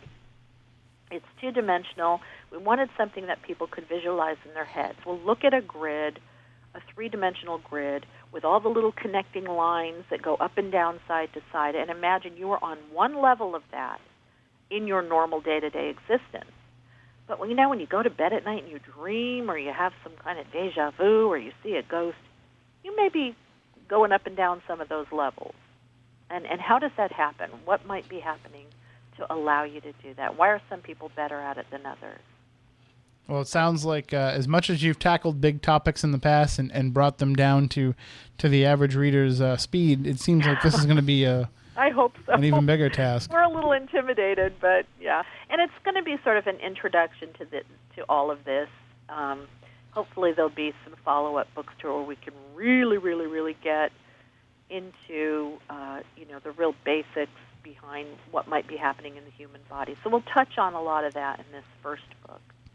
Well, this book that you're talking about tonight this book is from the future, and it's available on SpookySouthcoast.com and on Amazon.com and wherever books are sold, and I highly recommend that you pick it up because it is going to get you thinking about the possibility of time travel without blowing your brain up, trying to wrap your head around it.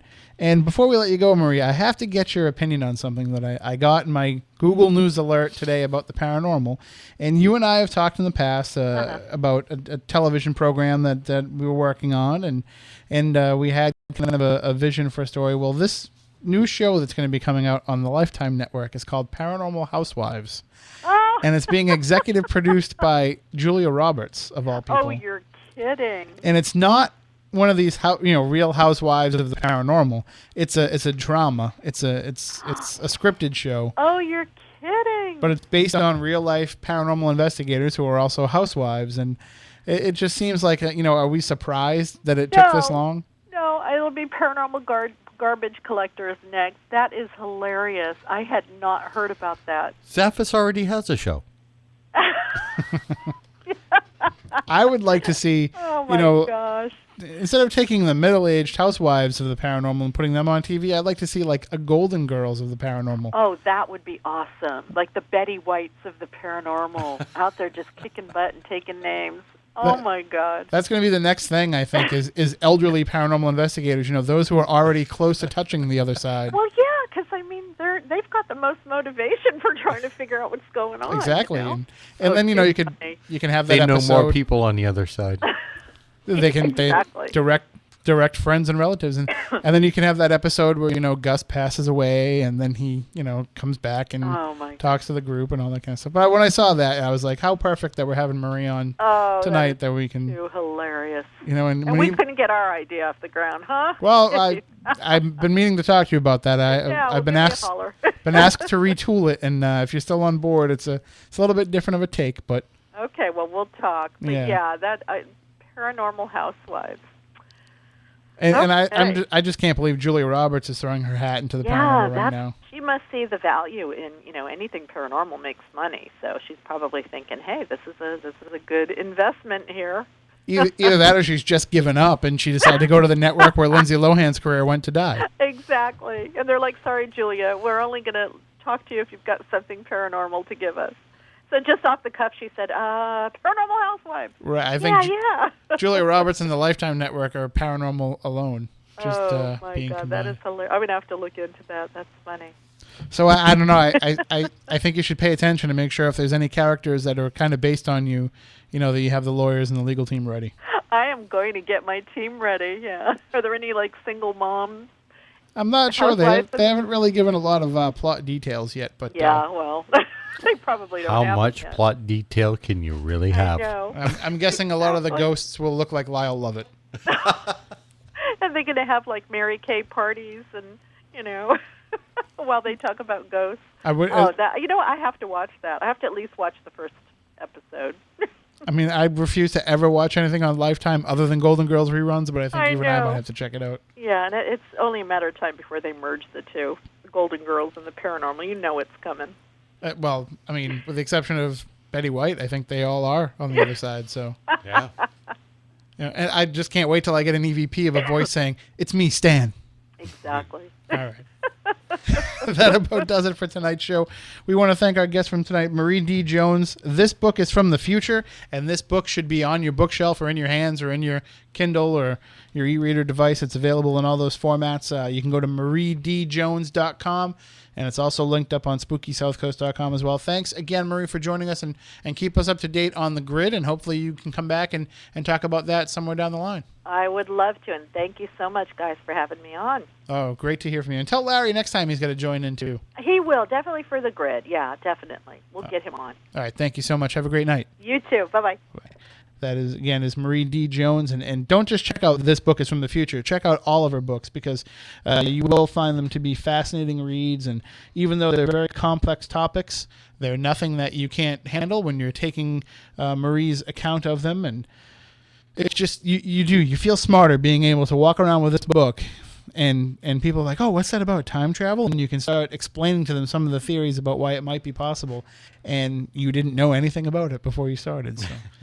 Definitely check that out. All right, we'll be back next week when we will talk more about the paranormal. Don't forget, you can join us on Spooky Crossroads Wednesday night at 9 o'clock. I'm not sure if we're doing a show this week because of the holiday, but normally Wednesday nights at 9 o'clock. And, of course, Spirit Connections with Tiffany Rice and Stephanie Burke airs Tuesday nights at 7. And you can get the audio feeds now from the Spooky Alternative feed on iTunes and on the SpookySouthcoast.com website. And, of course, the flagship show, all is available on podcast form from iTunes or wherever podcasts are found. So, and be sure to check out the video archives as well on YouTube. And keep sending us those emails, spookycrew@SpookySouthcoast.com. Let us know where you're from, how you found us, and what you like about the show or don't like. And come and visit our website, too, because we could use the web hits. I'd love for our web hits to reflect our downloads.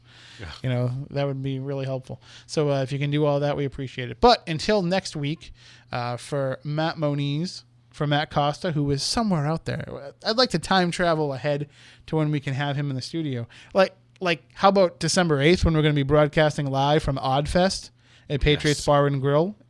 And we could really use him that night. But then again, if he's available, I want him there partying with us. Definitely. So we'll have to see if we can get, maybe Taylor can come in and sit in and help us out that night or somebody. We'll hire an intern before then. But do you hire interns? Well, you have to get approved. That's the process. All right. So we'll see you next week. Stay spooktacular. Station the South Coast turns to for local news, talk, weather, and sports. WBSM New Bedford, AM 1420, WBSM. From ABC News, I'm Todd Ant. There are discussions about ways to bring a ceasefire in the Israeli offensive against rocket operations in Gaza, but no guarantees yet, say Egyptian officials. Meanwhile, the BBC's John Donison, who's in Gaza, says Israeli airstrikes this weekend may have hit a building where journalists are based. This is the building in which, until last year, the BBC was working out. I spent over 2 years working there myself, up on the 11th floor, and we believe the target was actually a Hamas TV channel called Al-Quds TV, and there are reports that several local journalists based there have been injured. And Israeli airstrikes continued in this past hour. A body discovered Saturday in the search for 2 workers missing following an oil rig fire in the Gulf of Mexico. The remains had not been identified. Coast Guard spokesman Carlos Vega. Divers contracted by Black Elk Energy discovered the